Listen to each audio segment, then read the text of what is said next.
Este es un podcast de Revista Factum. Revista Factum presenta El pelo en la sopa, el podcast desde la redacción.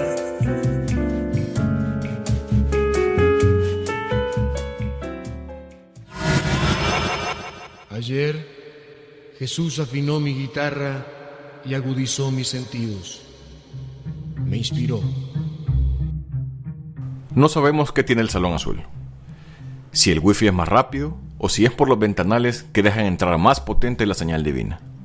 Lo cierto es que las voces en la cabeza del presidente Bukele, según él mismo lo confirmó el domingo 9 de febrero, evitaron que el Ejecutivo consolidara un autogolpe. Las consecuencias de la militarización de la Asamblea y de la insensatez de un presidente aún se están digiriendo. De eso hablaremos en este episodio. También del fugaz paso por el Instituto de Acceso a la Información Pública de los ya excomisionados Juan Carlos Turcios y Manuel Fuentes. El menú de hoy: buena onda, la renuncia del comisionado Turcios. El Salvador después del buquelazo. Soy César Faguaga y esto es El pelo en la sopa. El entremés para comenzar. El papel más conocido de Juan Carlos Rodríguez Turcios, mejor conocido como Juan Carlos Turcios, fue el de presentador de un programa juvenil llamado Buena Onda, al aire a principios de los 2000. Su nombre salió del ostracismo cuando fue nombrado por el presidente Bukele como nuevo comisionado del Instituto de Acceso a la Información Pública. Su nombramiento, que fue escondido a los medios de comunicación por la presidencia, fue duramente criticado, y había dos poderosas razones para hacerlo. La primera, Turcios llegó como representante del sector periodistas tras una elección irregular donde no se tomó en cuenta las peticiones de APES, la Asociación de Periodistas de El Salvador. Turcios, por cierto, nunca fue periodista y nunca ejerció el periodismo.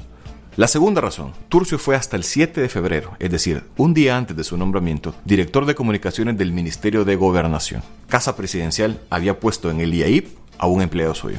Los 2 primeros días de trabajo fueron difíciles para Turcios. Fue recusado de 5 audiencias por los ciudadanos que han apelado ante el instituto. Esto tras recibir negativas de información por el Ejecutivo. El argumento era el mismo. Turcios no podía garantizar imparcialidad si los casos a tratar involucraban al jefe de su ex jefe. Otro detalle importante: Turcios llegó al cargo cuando el instituto se disponía a decidir sobre al menos 8 casos donde los entes denunciados eran el Ejecutivo o dependencias de este. Una extraña casualidad.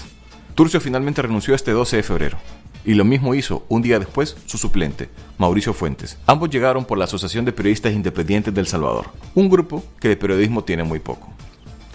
Esto dijo Fuentes cuando le preguntaron por qué la ASPIES eligió a Turcios como candidato. Comisionado Juan Carlos Turcios a ser postulante de ASPIES. No sé, habíamos hablado con él, practicamos y él nos notificó y le preguntamos si estaba dispuesto a participar. Entonces lo agendamos y lo hicimos y él consiguió toda la información. ¿Ustedes le hicieron la propuesta para que él se pudiera pero primero inscribir? Nos reunimos con él para ver sus probabilidades, que tuviera aportes. ¿Entendieron? Nosotros tampoco. Más allá de las renuncias, lo importante ahora es responder varias preguntas. ¿Fue legal la elección de Turcios y Fuentes como comisionados? Y quizás más importante, ¿hubo injerencia de Casa Presidencial para colocar comisionados afines? Este es un podcast de Revista Factum.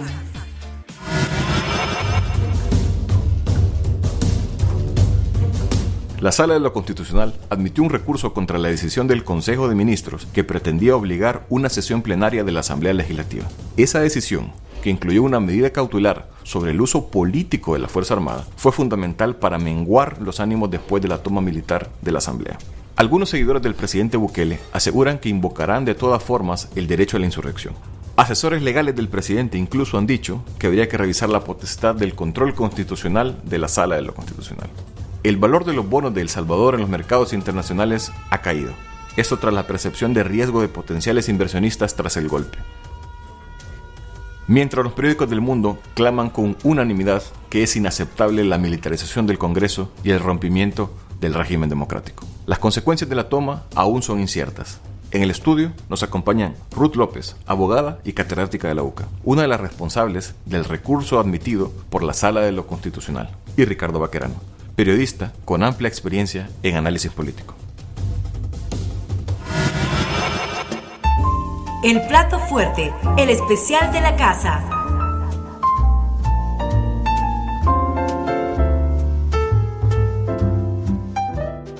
Como ya lo adelantábamos, estamos aquí con la abogada Ruth López y con el periodista Ricardo Vaquerano. Ruth, ¿qué tal? ¿Cómo estás? Muy bien, muchas gracias, César. Gracias por la invitación. Y Ricardo, un ya habitual en el Pelo en la Sopa. ¿Cómo estás, Ricardo?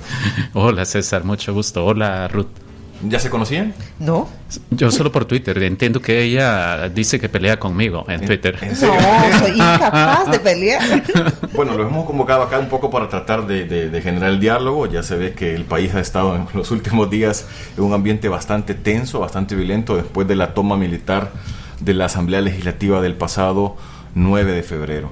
De eso queremos hablar. Los invitamos para hablar un poco sobre las consecuencias que puede tener esto para esta acción para el país. Ruth, bueno, ya inmediatamente después de eso puso un recurso ante la sala que fue admitido, y de hecho que es el punto de partida para esto. Esto permitió calmar un poco las aguas. Yo quisiera preguntarles primero, ¿cómo lo califican esto? ¿Ustedes sí creen que esto fue un golpe de Estado? Bueno, primero quiero aclararte que fue antes, porque todos los hechos se terminaron de desencadenar el día domingo, y la demanda se presentó el día sábado, precisamente tratando de anticiparnos un poco a qué es lo que podía ocurrir, porque la convocatoria había sido bastante fuerte, y yo creo que el ánimo precisamente con el que se había convocado a la gente y por parte del presidente, pues realmente salía un poco del orden o de lo que nosotros hemos visto como lo más normal, y digo lo normal entre comillas porque llamados también a que la gente se pronuncie sobre un tema u otro, pues han habido muchos, pero no bajo estas circunstancias. Entonces, puntualizar este tema de que fue antes. Sí. Y la Sala de lo Constitucional lo que hizo fue pronunciarse con la admisión el día lunes siguiente después de los hechos del día domingo. Ahora, yo sí creo que definitivamente una ruptura del orden constitucional, eso creo que no le puede quedar la menor duda a nadie.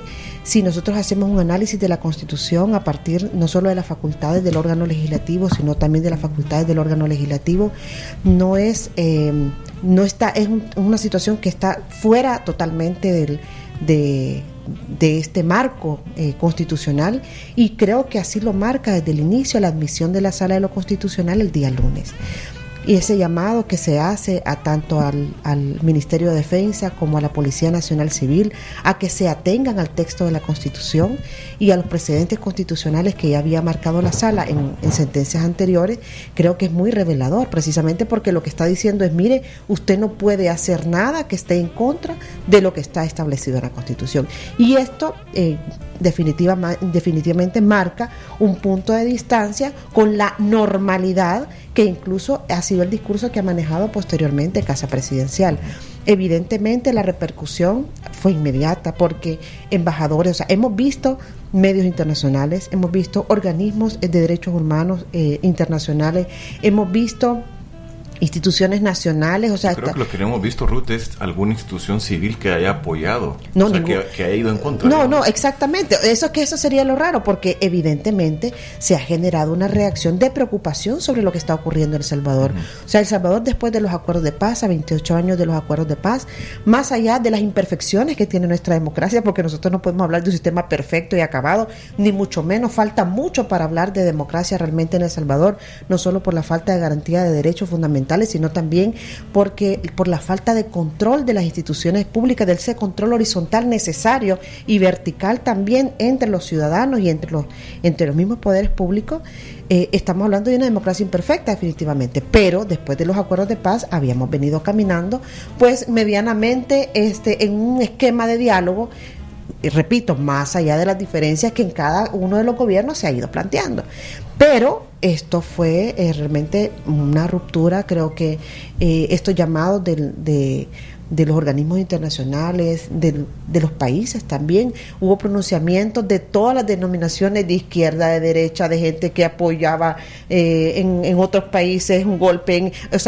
Fue realmente una dinámica bien interesante lo que se generó a partir de lo que ocurrió en El Salvador. Ricardo, no respondió la pregunta si hubo golpe o no hubo golpe. Yo sí creo que hubo un golpe, pero claro, a nivel mediático es bien complicado, y incluso cada CONAPRES lo que está haciendo es bajándole el tono porque saben las repercusiones que eso tiene desde el punto de vista de la inversión, desde el punto de vista, y bueno, hemos visto hoy las portadas. Exactamente, hemos visto las portadas hoy en los medios de comunicación. Ricardo. Mira, yo creo que si entendemos como golpe el derrocamiento, la supresión de un poder legítimo, ya sea ejecutivo, legislativo o judicial, si no ocurrió un golpe, estuvimos muy cerca de un golpe. A lo mejor haya sido un golpe fallido, pero todavía habría que ver las consecuencias de este fin de semana, porque yo veo una asamblea legislativa muy golpeada, y ese podría haber sido uno de los propósitos del presidente Nayib Bukele, debilitarla a tal punto que venga el presidente de la asamblea legislativa y quiera dispensar algunas cosas al ejecutivo, como por ejemplo, ya no vamos a hacer la interpelación a fulano o a sutana, 2 funcionarios que están en la mira de la Asamblea Legislativa por presuntas violaciones a la ley. Entonces, yo creo que o estuvimos muy cerca o hubo un golpe, pero que el presidente en forma y fondo intentó suprimir a un poder y quitarle entonces y usurparle sus funciones de Contraloría, de contrapeso y las funciones explícitas de la ley, como por ejemplo dar trámite a una solicitud de préstamo internacional. Bueno, Ruth ya decía que si bien de una forma imperfecta el régimen democrático en El Salvador había funcionado con sus pesos y sus contrapesos, tanto así que vivimos una transición, después del gobierno de Arena vinieron los gobiernos del FMLN y aparentemente no pasó mayor cosa de las que se dijo que podía ocurrir si, por ejemplo, llegaba el FMLN al poder.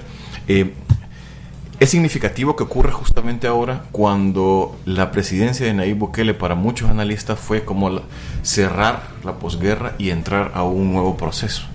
Entonces, ¿cómo creen que queda ahora mismo el balance de poderes? ¿Cómo creen que queda ese sistema de contrapesos en este momento, dado los sucesos del domingo? Definitivamente, César, esos contrapesos, primero hay que partir de algo. Nayib no tiene ninguna fuerza dentro, o sea, ninguna fuerza legítima, vamos a decirlo de esa manera, porque además no tiene diputados, una mayoría de diputados que le acompañen en sus proyectos. Y eso tiene que quedar claro, ¿verdad? Bueno, lo que pasa, de Ghana. Sí, pero no le son suficientes. Entonces, por tanto, necesita del acompañamiento de otras fuerzas políticas precisamente para cumplir con sus objetivos, con sus planes, etcétera. Ni suficientes ni garantía, ¿verdad? Porque Así al final es una organización diferente a Nuevas Ideas, exactamente, que es el niño mimado del presidente. Y entonces ahí tenemos que plantearnos un punto. Es claro, yo creo que todos los partidos políticos han querido en algún momento tener una mayoría necesaria que les permita tomar las decisiones. O sea, eso no es nuevo, o sea, no es solo de Nayib Bukele, eso es parte de todos los deseos de los partidos políticos que han tenido y que han ostentado el poder en el Ejecutivo, ¿no? Sin embargo, esto es un tema que no se puede conseguir a la fuerza, y precisamente el tratar de coaccionar un órgano en ese equilibrio, yo creo que es precisamente donde se marca esa ruptura de la que hablábamos al inicio, porque ningún órgano puede estar por encima del otro. Aquí estamos hablando de 3 órganos que están a un nivel horizontal, y conversábamos también que resulta impensable que un presidente de un órgano legislativo, por ejemplo, vaya a casa presidencial y usurpe, o sea, y asuma el rol de presidente del Ejecutivo. Ahora, en ese equilibrio yo creo que ha salido perdiendo bastante, en este caso, el presidente Nayib Bukele. Creo que el rechazo internacional y también esto que ya comentaba Baquerano, ha quedado muy golpeada la Asamblea, pero creo que tiene en este momento, podría tener más herramientas la Asamblea para ser más propositiva que en el caso del presidente Bukele, porque aquí hay un tema también de la incongruencia que hemos visto entre la posición del presidente Bukele y de sus funcionarios de gobierno, que definitivamente están tratando de ver cómo hacen para remediar la situación. O sea, hemos visto las reuniones que han tenido el día de ayer con las calificadoras, hemos visto las reuniones que han tenido con el cuerpo diplomático. Sin embargo, la actuación del presidente en sus redes sociales ha sido otra. Eso es un tema. Lo otro es, tenemos también el órgano judicial pendiente y dándole seguimiento a estos mecanismos de control, en este caso desde la Sala de lo Constitucional, que yo me imagino que más allá de la medida cautelar que se ha emitido, yo esperaría que esta sentencia definitiva pues realmente marque no solo la interpretación del 167.7, sino también estos límites que ya habían venido siendo marcados también en otra jurisprudencia constitucional sobre el papel de la Fuerza Armada y de la Policía Nacional Civil. Se ha comentado, o sea, hay gente que dice, bueno, entonces es que quedan de manos amarradas. No quedan de manos amarradas. Definitivamente el Ejecutivo, somos un país presidencialista, es claro, ese es nuestro sistema, pero también esto tiene límites, ¿no? Tiene límites dentro de los tres órganos. Ruth, pero vos en el caso de la Fuerza Armada, perdón César, ¿vos qué esperás que resuelva la Sala sobre el papel de la Fuerza Armada? Porque la Fuerza Armada administrativamente en el Estado se encuentra supeditada al presidente de la República, pero la Constitución de la República también dice que la Fuerza Armada puede ser llamada, convocada por los otros órganos del Estado cuando se esté atentando contra la Constitución. Pero uno se pregunta, ¿y eso cómo se resuelve? Es decir, si quien, según el órgano legislativo, está atentando contra la Constitución o la legalidad es el presidente de la República, que es el comandante general de la Fuerza Armada, ¿cómo se resuelve eso? Fíjate que hay una sentencia del 17 de enero del 2020, es decir, del mes pasado, es una sentencia dictada en un proceso de inconstitucionalidad acumulado el 28-2015, 92-2016, que dice esta frase: esta noción de obediencia, precisamente por lo que estás planteando, no supone una cláusula de discrecionalidad que permita al superior jerárquico ordenar, superior jerárquico que puede ser, estamos hablando, el comandante, exactamente, que permita al superior jerárquico ordenar cualquier tipo de comportamiento a los militares de rango subordinado.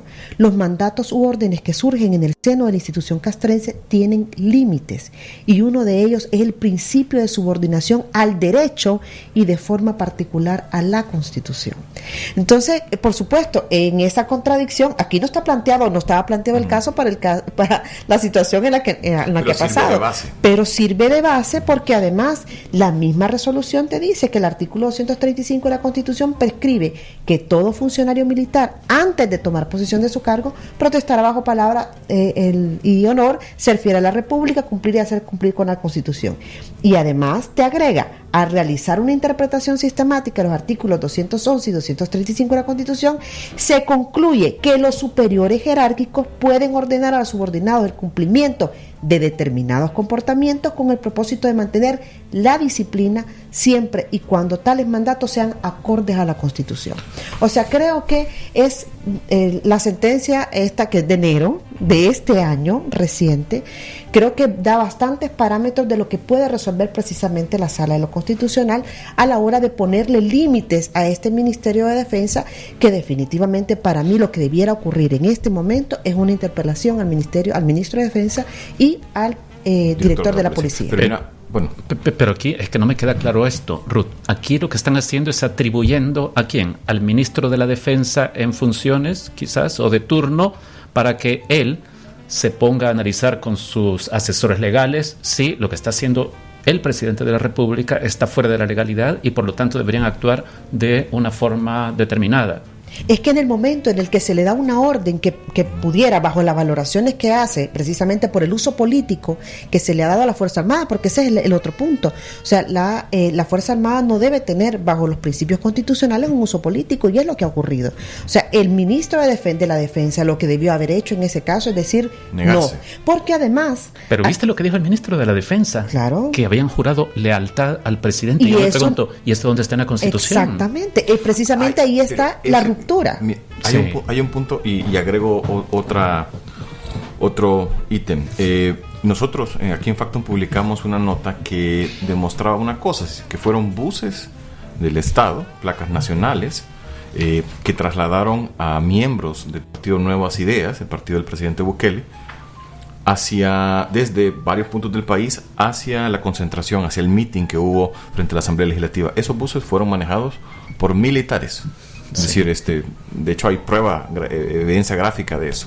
Es uso político, como dice Ruth, de esto, pero además agrego ese punto, lo que vos decís respecto a la respuesta del ministro Monroy, pero además sobre la narrativa que se está creando desde el Ejecutivo a los ciudadanos. Es decir, y creo que no solo la narrativa, César, sino que también hay un asunto de fondo. De nuevo, volvamos a la Constitución. Cuando la Constitución hace la prohibición de que los partidos políticos tengan brazos armados, en este caso, la instrumentalización de la Fuerza Armada se convierte en la práctica en una utilización, en un respaldo armado al mitin del partido Nuevas Ideas.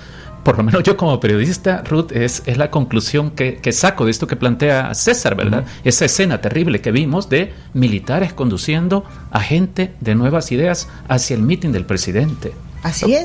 Pero mi pregunta, Ricardo, es, a ver, si tenemos esta narrativa y además estos hechos, o sea, estos militares transportando a miembros de Nuevas Ideas, pero además tenemos al presidente diciendo que todo esto es culpa de los diputados y que todo lo que estamos está haciendo, atrás de los acuerdos de paz, que todo lo que estamos haciendo es en favor de nuestros policías y de nuestros militares. ¿Cómo crees que queda la gente? O sea, ¿qué es lo que la gente puede percibir? O sea, si se está creando esta narrativa, al final lo que queremos es apoyar a nuestros militares.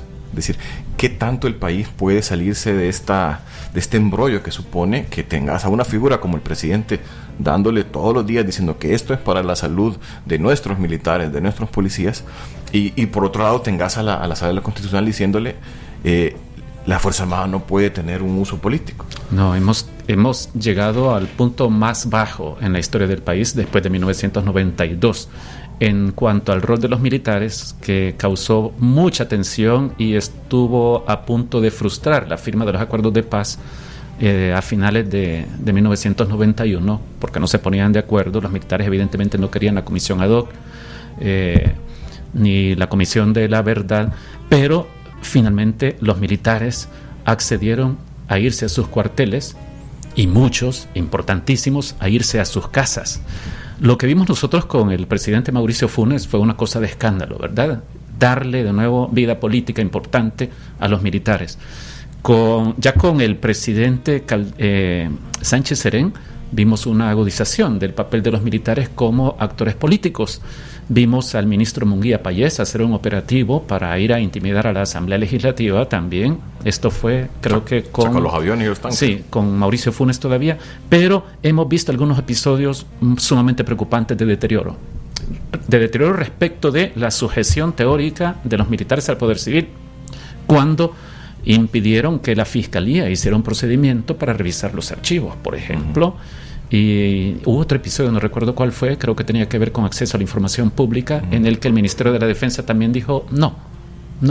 Es decir, un rechazo a la autoridad civil, incluso a la autoridad del presidente, digamos. El presidente en aquella ocasión se hizo el loco, ¿verdad? Recuerdo a Mauricio Funes diciendo, no, pero es que yo no he dado esa orden. El ministro de Defensa dice que usted dio la orden.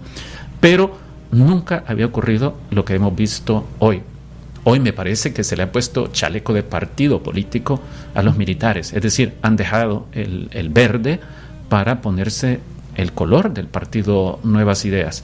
Y eso de cualquier forma significa la posibilidad de amedrentar a los contrincantes, a otros actores políticos, no solo de partidos, sino a gente que sirve en las democracias, como los periodistas, por ejemplo, la prensa, el sector empresarial también. Y hoy, ¿quién le va a decir algo al presidente si a los militares demostraron que están dispuestos a salir a defenderlo a él, independientemente de si lo que hace, de que si dispone cosas que violan la ley o de si cae en la ilegalidad? A los militares aparentemente ya no les importa eso y están dispuestos a acompañarlo. Bueno, más allá de la fuerza que pueda haber tomado la Fuerza Armada respecto a este papel, como decía Baquerano, de casi una policía militar política, ¿cómo crees que afecta también el hecho de que haya funcionarios que estén cuestionando también el control que puede tener la Sala de lo Constitucional?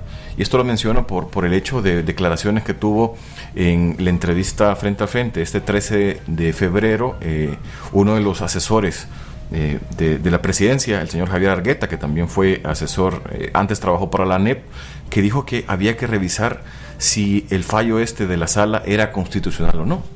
Sí, primero sobre el tema de las contradicciones internas que planteabas dentro del Ministerio de Defensa. Yo creo que aquí es necesario comentar lo siguiente. Yo soy parte de la graduación, de la 22ª graduación, promoción del Colegio de Altos Estudios Estratégicos del Ministerio de Defensa. Y conocí muchos militares, precisamente dentro del curso. Son gente honorable, gente que preocupada por su país, que yo me imagino que bajo estas condiciones, pues también tienen que tener y tienen que mostrar sus propias preocupaciones. Ahora, yo no me imagino una Fuerza Armada feliz como cuerpo, estamos hablando como cuerpo, como institución, de lo que ha ocurrido, porque además los han instrumentalizado.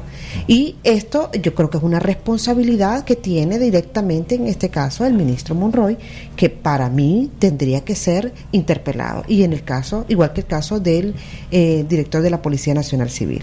Ahora, sobre el tema del control, definitivamente... yo escuché hoy la entrevista de hoy en la mañana y se hacía un poco referencia de que había que hacer un control. Creo que incluso el funcionario ha solicitado que se haga una rectificación del tuit, porque lo que decía en la entrevista era precisamente que debía haber una discusión sobre el artículo 167.7, pero en este caso la discusión está planteada y va a estar cerrada con la interpretación constitucional. O sea, creo que este no es el tema. Sin embargo, sí me parece y me llama mucho la atención sobre, nuevamente, el uso de la Fuerza Armada y la justificación que han dado distintos funcionarios en distintos momentos a partir del domingo. Porque vimos primero que dijeron de que era para cuidar al presidente. Y esto claramente está establecido en la misma inconstitucionalidad 77-2013, que la Fuerza Armada no tiene por qué cumplir esa función. Las funciones de la Fuerza Armada están expresamente establecidas en la Constitución. Eso en primer lugar. Después dijeron que era para evitar una catástrofe y evitar que la muchedumbre, así, ¿verdad?, que el pueblo se desbordara. Y realmente, quien ha provocado esa misma situación ha sido el presidente de la República, y ese desbordamiento en todo caso no tendría por qué ocurrir en función de la actuación que tuviese el presidente de la República de tener esa situación. Pero además, eso no implicaba meter y hacer todo un despliegue dentro del hemiciclo de la Asamblea, porque incluso ni afuera había ocurrido antes. Habíamos tenido el episodio, yo recuerdo que, fue cuando en una rendición de cuentas del ministro de Defensa Payés en ese momento, cuando el gobierno de Mauricio Funes, que ocurrió un despliegue no de la dimensión de este caso, y hubo también un rechazo por parte de la población. Yo recuerdo que hubo pronunciamientos de distintos tipos, pero nunca había ocurrido que pues un presidente de un órgano, como ya habíamos visto antes, pues entrara y ocupara un espacio más allá de la CIA, porque creo que eso es una trivialidad desde el punto de vista mediático, ¿verdad? Pero sí simbólicamente, porque estamos hablando de una usurpación de funciones. Pero una cosa, Ruth, es cierto, lo que puedes decir, lo de Javier Argueta puede ser así, pero me refiero también a la actitud o la respuesta que tuvo el mismo presidente cuando se conoció la resolución de la sala. Sí, recordar lo que escribió, más allá del comunicado que prensa o presidencia, 4 horas después, eso dijo, el sistema se autoprotege. Y esto me parece bien importante porque, a ver, si desde la presidencia, desde un tipo que acumula mucho poder, que además sabe comunicar todo lo que hace bien, si se genera este sentimiento de rechazo hacia un órgano que fue uno de los principales legados de la constituyente del 83, si se comienza a generar ese rechazo, no solo a la Asamblea, que ya está bien puesto, sino que además a la Sala de lo Constitucional, y además una supremacía de lo militar, entonces, ¿a dónde estamos llegando? No, por supuesto, es que ahí es donde yo creo que los límites tienen que estar bien planteados y bien marcados, más allá de este rol de la comunicación que él tiene y además con estos llamados, con estas convocatorias, con este manejo discursivo que tiene sobre cada uno de los roles, porque yo veo que lo que viene después es, mire, la Sala de lo Constitucional no nos deja avanzar y nos está bloqueando. Pero además es un discurso que también ya hemos escuchado en otros momentos por otros actores políticos. Lo que pasa es que el nivel de aprobación, que es lo que él está utilizando, porque el discurso va a ser el mismo. Sí. O sea, creo que el fondo del discurso va a ser el mismo. O sea, otro órgano se está interponiendo entre nuestra actividad y nuestro deseo de mejorar las condiciones por el pueblo. Uh-huh. Sin embargo, el problema aquí está en el alto nivel de aprobación que tiene el presidente y el capital político que tiene, que desafortunadamente no lo está aprovechando en temas como ley de agua, en temas de pensiones, que para mí hubiese ya presentado una propuesta y los diputados hubiesen tenido que haber visto obligados a discutirla al menos. Así que, por supuesto, es muy preocupante porque además estos dobles manejos de discurso, o sea, tratando unos funcionarios de bajarle el nivel porque saben, como ya habíamos conversado, sobre las implicaciones que tiene para las calificadoras de riesgo, etcétera, y el presidente que no termina de comprender el papel que tiene y que además que constitucionalmente está definido del mantenimiento de la paz y la armonía social. Ricardo, ¿qué impacto crees que tenga esto? Es decir, porque como bien dice Ruth, no es lo mismo que se ataque la sala que lo hiciera el expresidente Funes, no es lo mismo que lo hiciera el expresidente de la Asamblea, Sigfrido Reyes, que lo haga alguien con el capital político que tiene el presidente actual. ¿Qué impacto crees que pueda tener a partir de ahora para el país este escenario que se está configurando del que ya describí yo antes? Mira, es un capítulo más de la estrategia del presidente de debilitar a posibles contrincantes o controladores. Él lo viene haciendo desde siempre, ¿verdad? Incluso a nivel partidario. Él lo viene haciendo de esta manera porque cree que le rinde frutos políticos, frutos electoreros. Lo hizo cuando, por ejemplo, el FMLN intentó quitarle poder al Instituto de Acceso a la Información Pública. Nayib Bukele se congració con los salvadoreños cuando tuiteó, bueno, ¿y nosotros estamos con la corrupción o en contra de la corrupción? Y le pidió al presidente que se abstuviera de hacer de concretizar esa reforma que intentaban en la Asamblea Legislativa, pero lo siguió haciendo, ¿verdad? En 2016, si mal no recuerdo, fue cuando convocó a una muchedumbre también, sí, donde amenazó al fiscal de entonces, Douglas Meléndez, y le dijo, y si usted no hace, en resumidas cuentas, ¿verdad? Si usted no hace lo que yo quiero que haga, el pueblo vendrá a sacarlo. Vaya, qué vocación democrática, ¿verdad? Y de respeto a la institucionalidad.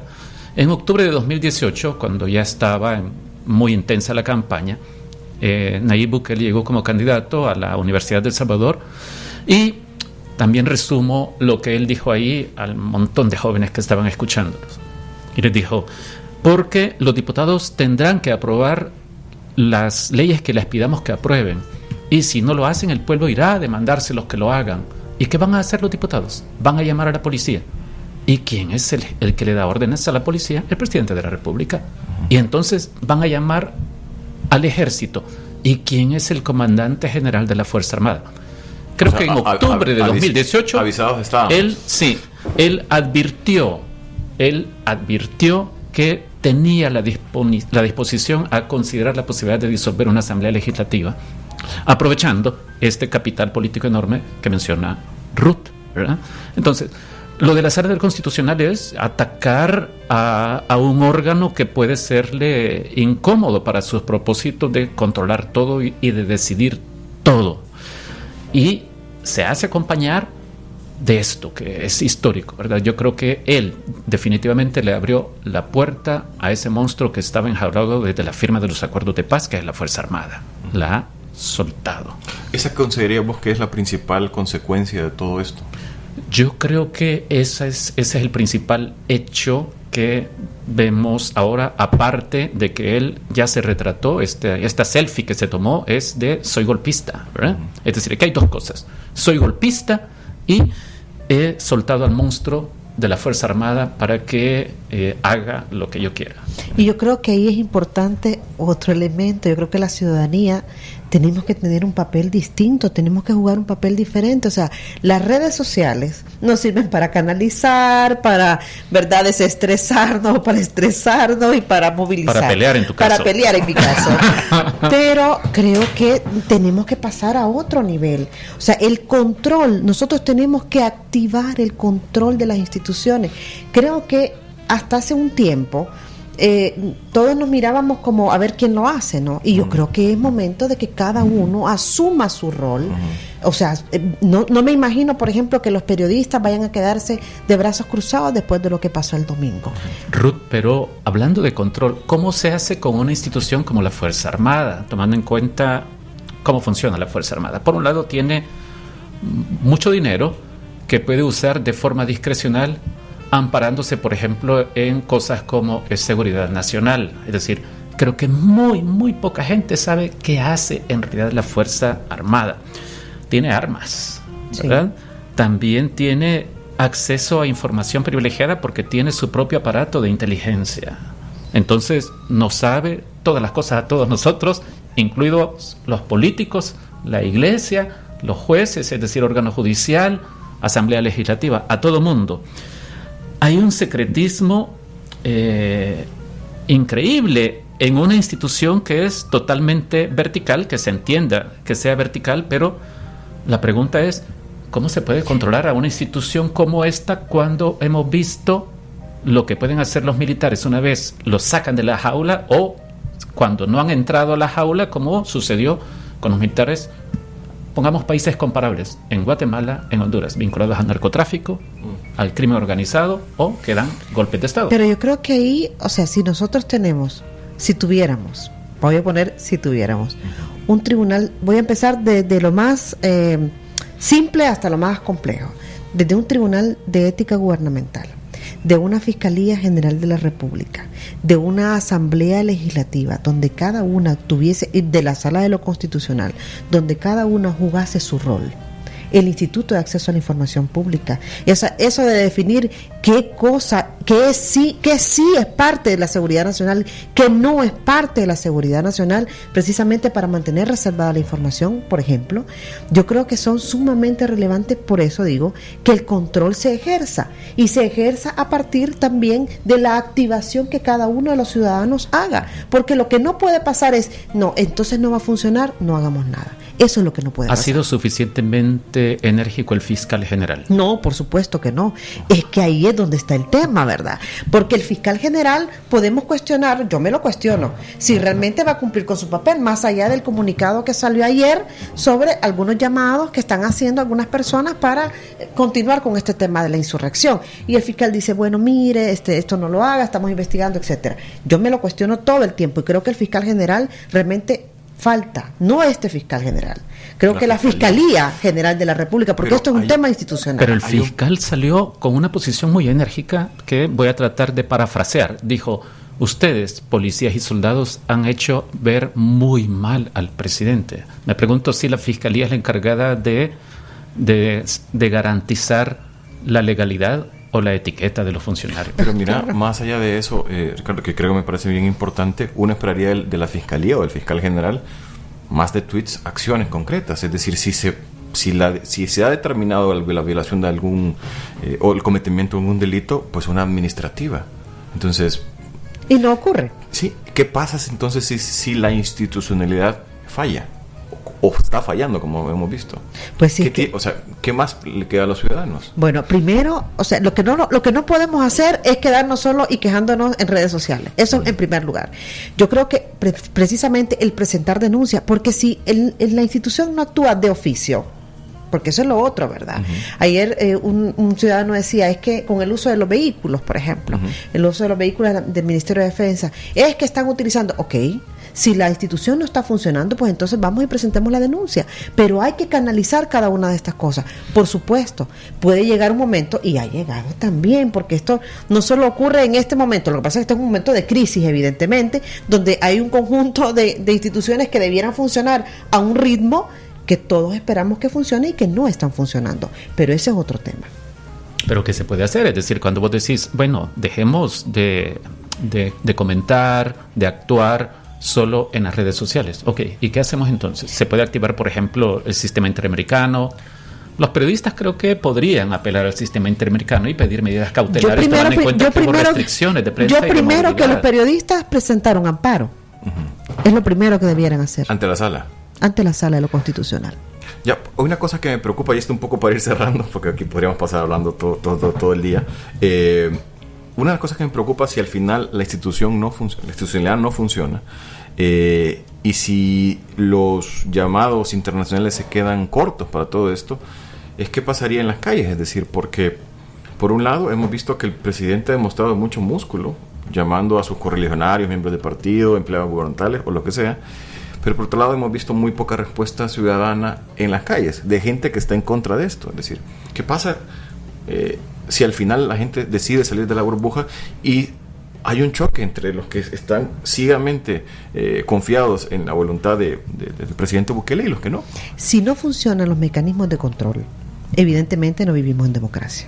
Eso es lo primero que tenemos que tener claro. Algo sí ha dicho ya.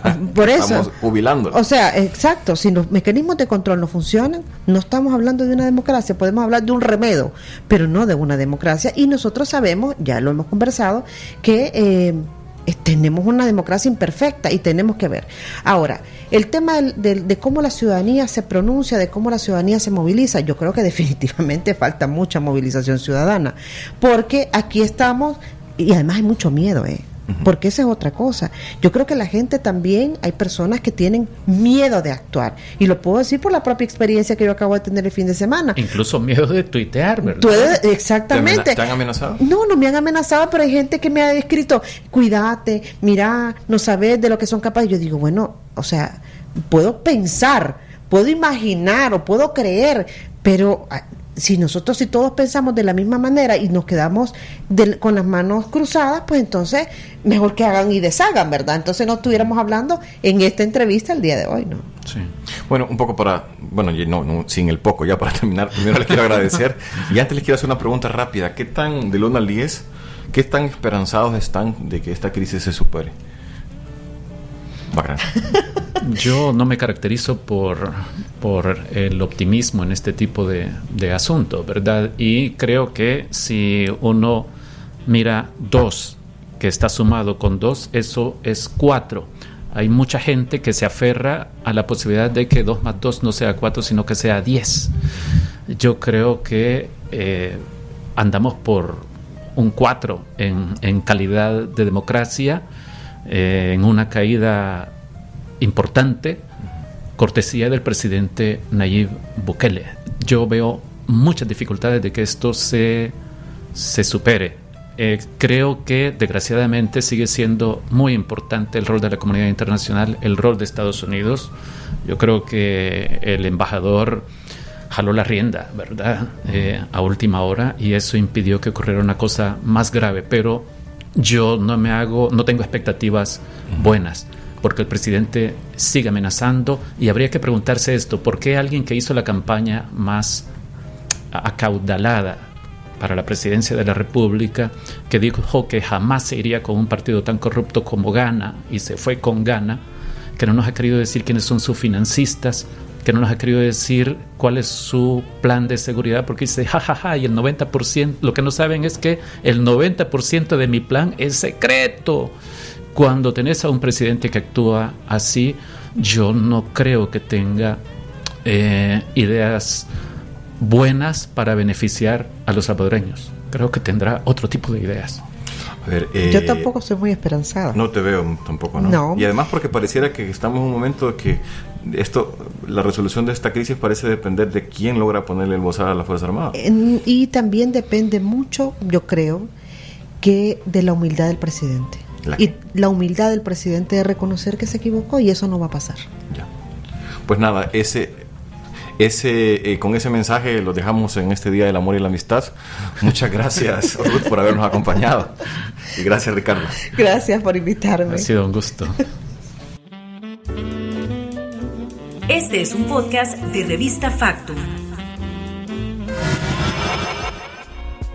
El país sigue en emergencia. Hoy tenemos poco espacio para ser esperanzadores. Buen provecho. Este es un podcast de Revista Factum.